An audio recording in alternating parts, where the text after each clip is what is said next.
नमस्कार, one India news plus में आपका स्वागत है। जयपुर नहारी का नाका स्थित मदरसा जामिया तैयबा मेमोरियल में विचार गोष्ठी आयोजित हुई। सैयद अब्दुल वहाब साहब ने बताया, भारतीय इस्लाम भारतीय मुसलमानों के बीच आज की पहचान संकट, आध्यात्मिकता और समन्वयवाद की परंपरा को अक्सर बाहरी राजनीतिक ताकतों के खिलाफ लड़ाई के रूप में देखा जाता है। हालांकि एक समान रूप से महत्वपूर्ण आंतरिक संघर्ष हो रहा है।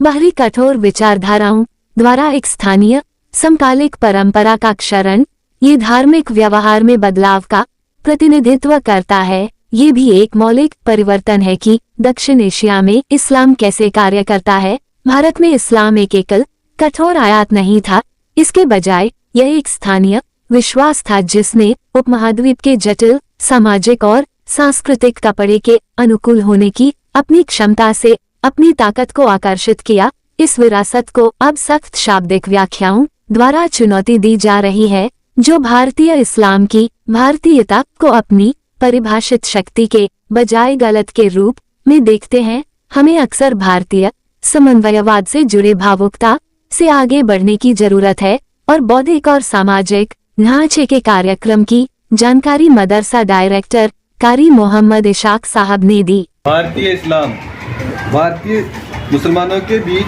आज की पहचान संकट की आध्यात्मिकता और समानवादी की परंपरा को अक्सर बाहरी राजनीतिक ताकतों के खिलाफ लड़ाई के रूप में देखा जाता है।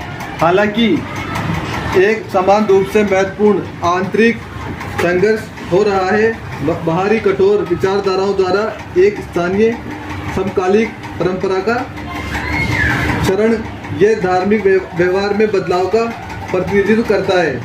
यह भी एक मौलिक परिवर्तन है कि दक्षिण एशिया में इस्लाम कैसे कार्य करता है।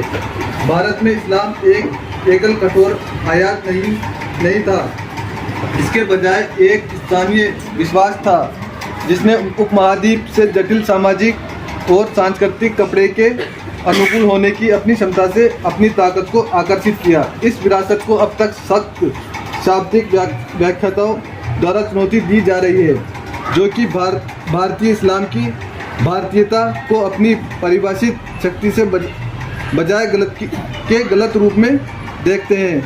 हमें अक्सर भारतीय समानवाद से जुड़े भावुकता से आगे बढ़ने की जरूरत है और बौद्धिक और सामाजिक ढांचे के एक गंभीर पुनर्ग्रहण में संकलन है, जिसे विश्वास हो इस मिट्टी के लिए स्वदेशी बना दिया। भारत में इस्लाम की ऐतिहासिक सफलता न केवल भाषा में बल्कि सामाजिक और आध्यात्मिक अवधारणाओं में अनुकूलित करने की क्षमताओं पर आधारित थी। 13वीं और 14वीं शताब्दी की सूफी परंपराएं इस्लाम के विदेशी मूल और भारत में जनता की जीवित वास्तविकता के बीच एक महत्वपूर्ण पुल के रूप में काम करती है। चिश्ती और सुहरवादी के आदेशों के खानका केवल रहस्यमय प्रीत नहीं थे, वे एक स्थान से जहां इस्लामिक तत्वशास्त्र के भारतीय दार्शनिक और विविध धार्मिक परंपराओं के साथ बातचीत थी।